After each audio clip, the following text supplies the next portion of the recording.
यूं तो पूरे 45 से 46 दिन महाकुंभ रहने वाला है। आज 31वां दिन है, शिवरात्रि तक चलेगा, तो हर दिन ही लोग पहुंच रहे हैं। लेकिन जिस दिन पवित्र स्नान है और अमृत स्नान है, उसका महत्व कई गुना ज्यादा बढ़ जाता है। सबसे ज्यादा अब तक भीड़ मौनी अमावस्या के दिन देखने को मिली है। बड़ी संख्या में लोग वहां पर पहुंचे हैं।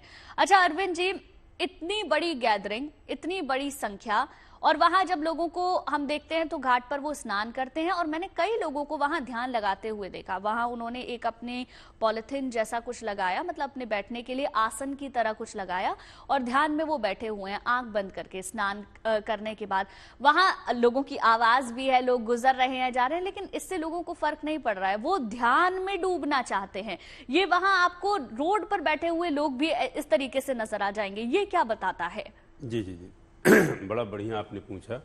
अभी आप और आचार्य जो है मिश्रा जी व्याख्यान कर ही रहे थे, और उनने बड़े अच्छे शब्दों में जो है, और परम विद्वान रामायणी हैं, बहुत अच्छे से उनने जो है व्याख्यान किया। और गुंजन जी आपने भी सनातन धर्म क्या है इसका भी बहुत अच्छे से व्याख्यान किया।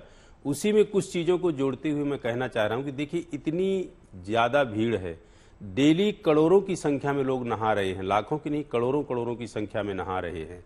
और वहाँ पे आपने पूछा कि वो आसन बिछा करके जो है बैठ जाते हैं, ध्यान कर लेते हैं। देखिए गुंजन जी, क्या है कि वो जो प्रांगण है, वह प्रांगण ऐसा ही है जैसे आप मंदिर में अंदर प्रवेश करते हैं, तो मंदिर के अंदर प्रवेश करते ही जैसे आप मंदिर की घंटी बजाते हैं, तो उस घंटी के बजने के बाद आपके भाव पूरी तरह से भाव भंगिमा आपके परिवर्तित हो जाते हैं। अर्थात आपके हृदय में, आपके दिमाग में भगवान का जो है विग्रह बस जाता है। जैसे हम यहाँ से मान लीजिए कि आपके वृंदावन ही जा रहे हैं और बिहारी लाल के दर्शन के लिए जा रहे हैं। जब हम वहाँ पहुँचते हैं तो बिहारी लाल जी के दर्शन नहीं करते हैं, हम आंख बंद करके फिर अंदर उनके विग्रह का दर्शन करते हैं। अर्थात हम हृदय से उनके उसमें जो है डूब जाते हैं।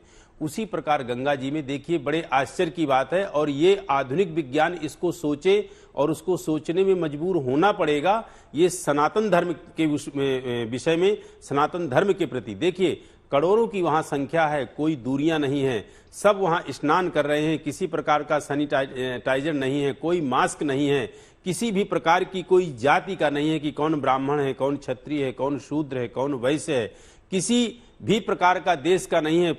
एक तरह से पूरे विश्व का आदमी वहां पहुंच रहा है और स्नान कर रहा है। किसी प्रकार का वहां कोई जो है ऐसा जो है जिसको कहे कि इन्फेक्शन नहीं फैल रहा, जिसको कहे कि कोई महामारी आ जाए या कोई इस तरह का वो आ जाए।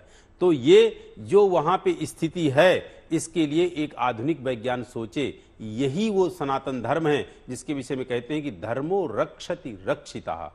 धर्म के अंतर्गत जब व्यक्ति कोई भी आ जाए, और धर्म के अंतर्गत व्यक्ति जब चलता है, तो धर्म तो अपने आप की रक्षा करता ही है। इसका मतलब ये धर्मो रक्षति रक्षिता, धर्म अपने आप में रक्षा करता है। लेकिन धर्म के अंतर्गत, सनातन धर्म के अंतर्गत कोई भी जब प्राणी आ जाता है तो उसकी संपूर्ण रक्षा परमात्मा करते हैं। इससे अच्छा उदाहरण और इससे अच्छी प्रेरणा स्रोत और कोई आपको नहीं मिल सकता है। इसी को हमारे कहते हैं सनातन धर्म, जो पहले से था, आदि से था, अभी है, अंत तक यही रहेगा। इस चीज से जो है व्यक्ति, हर व्यक्ति प्रेरित हो, और प्रेरित हो करके यहाँ पे जो भी व्यक्ति आया हुआ है और जो व्यक्ति यहाँ पे नहीं आ पाया है, वह अपनी श्रद्धा और निष्ठा के साथ माँ गंगे का ध्यान करते हुए, उनका जो है स्मरण करते हुए अपने जीवन के लिए कामना करे। निश्चित रूप से उसके जीवन में हर कामना जो है पूर्ण होगी। जैसे कि आज माघ पूर्णिमा है, जो व्यक्ति मान लीजिए दान करना चाह रहा है, जो व्यक्ति स्नान करके जो है तो किसी भी प्रकार का भगवान का भजन करना चाह रहा है, उसके लिए इससे अच्छा क्षण और कोई नहीं हो सकता। बिल्कुल अरविंद जी, देखिए 2 तस्वीरें भी दिखा देते हैं अपने दर्शकों को। इन तस्वीरों में आप देख सकते हैं आसमान से महाकुंभ की एक खूबसूरत तस्वीर, जहां आपको लोग वहां बोट, क्योंकि उसी के जरिए त्रिवेणी संगम तक जाया जा सकता है, वो आपको नजर आएगा। दूसरी तस्वीर अयोध्या की है, क्योंकि माघ पूर्णिमा का आज दिन है। लोग सरयू में स्नान कर रहे हैं, दीपदान कर रहे हैं, सूर्यदेव को प्रणाम कर रहे हैं। तो अयोध्या से भी ऐसी ही तस्वीरें श्रद्धा की, आस्था की नजर आ रही हैं। बहुत सुबह का वक्त है, लेकिन उसके बावजूद भी लोग स्नान ध्यान कर रहे हैं। प्रयागराज में तो क्योंकि लगातार ही भक्तों का सैलाब उमड़ा हुआ है, लेकिन अयोध्या की तस्वीरें भी कुछ इसी तरीके की नजर आ रही हैं। राम की पौड़ी से ये तस्वीर आप देख रहे हैं, जहां पर लोग स्नान कर रहे हैं और दीप दान कर रहे हैं, दीप जला रहे हैं। इसका भी महत्व हम समझेंगे, लेकिन ये तस्वीरें आप देख लीजिए। तस्वीरें आस्था से भरी हुई हैं, श्रद्धा से भरी हुई हैं।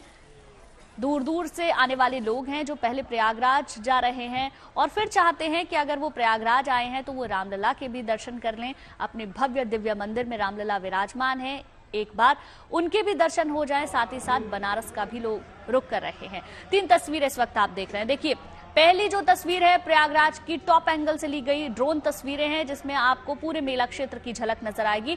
दूसरी तस्वीर अयोध्या की तस्वीर है, सरयू घाट की, जहां श्रद्धालु आपको नजर आएंगे, दीप जला रहे हैं, पूजन कर रहे हैं, स्नान ध्यान कर रहे हैं। तीसरी तस्वीर है उज्जैन की, महाकाल लोक की।